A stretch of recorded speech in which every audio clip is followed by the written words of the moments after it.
On Thursday, November 7th, 2024, just after 9 o'clock in the morning, two uniformed San Bernardino police officers in a marked unit conducted a traffic stop for vehicle code violations in the area of 7th Street and Western Avenue in the city of San Bernardino.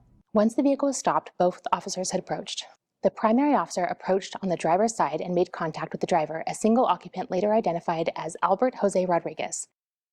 Hi, good morning. Good morning. You have window tint, and then you just rolled that stop. You didn't make a complete stop, okay?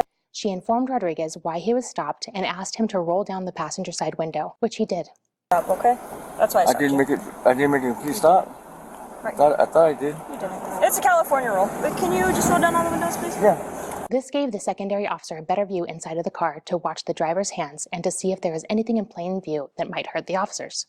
The primary officer asked Rodriguez for his driver's license, registration, and insurance.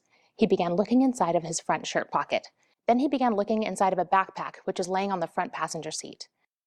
Rodriguez seemed to not be able to locate the items, and then after enough time had passed, the backing officer told Rodriguez to stop looking for the items. What's going on here? Take your hand out of the bag. You know how the rules, right? I don't have nothing in there. It's cool. You know how it goes, right? But I don't have nothing in there. He was then instructed to take off his seatbelt. Why don't you go ahead and take your seatbelt off and seatbelt?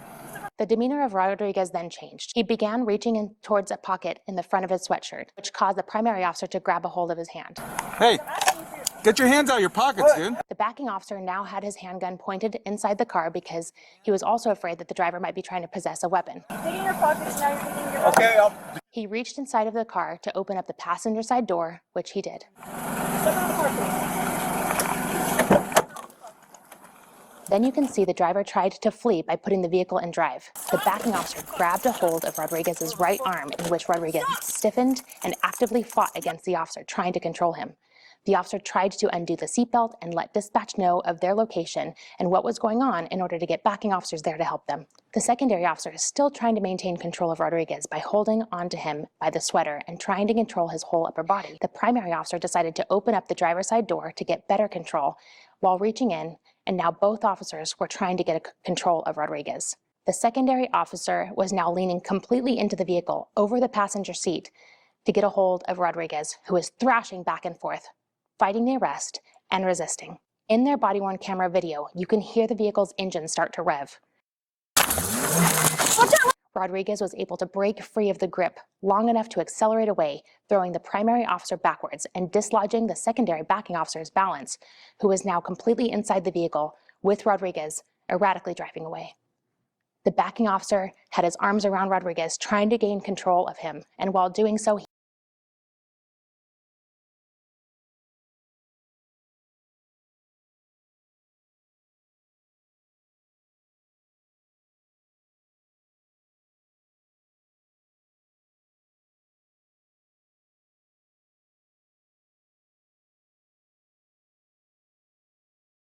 he felt a hard object near Rodriguez's waistband, which he believed to have been a firearm.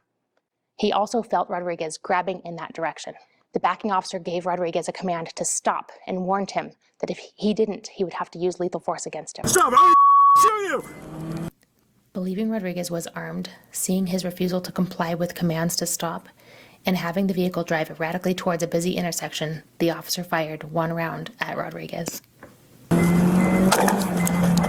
Rodriguez let go of the steering wheel, and the officer was able to gain control of the wheel and attempted to steer the vehicle out of the way of bystanders and other motorists. Eventually, the backing officer was able to turn the vehicle towards the side of the roadway and slow it down by going up and over the curb, where it came to a complete stop.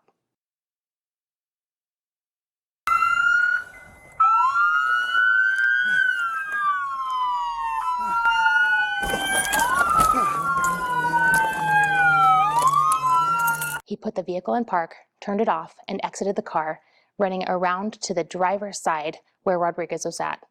The officers removed Rodriguez from the vehicle and placed him in handcuffs. Come up, and then we'll get medic. You're good, you're good. Rodriguez was unresponsive, so the officers started life-saving measures. While doing so, the firearm that Rodriguez had been previously grabbing for was located in his waist area, inside of a makeshift holster. Medical and paramedics were called to the scene, where they also gave life-saving measures. Rodriguez was later transported to the community hospital, where he succumbed to his injuries. Rodriguez was found to be a convicted felon. He served time in prison for robbery in addition to assault with a deadly weapon charges. The firearm that Rodriguez had in his possession and had tried to grab for was a loaded 9mm Sig Sauer that had been stolen from the city of Colton. Like, comment, and subscribe.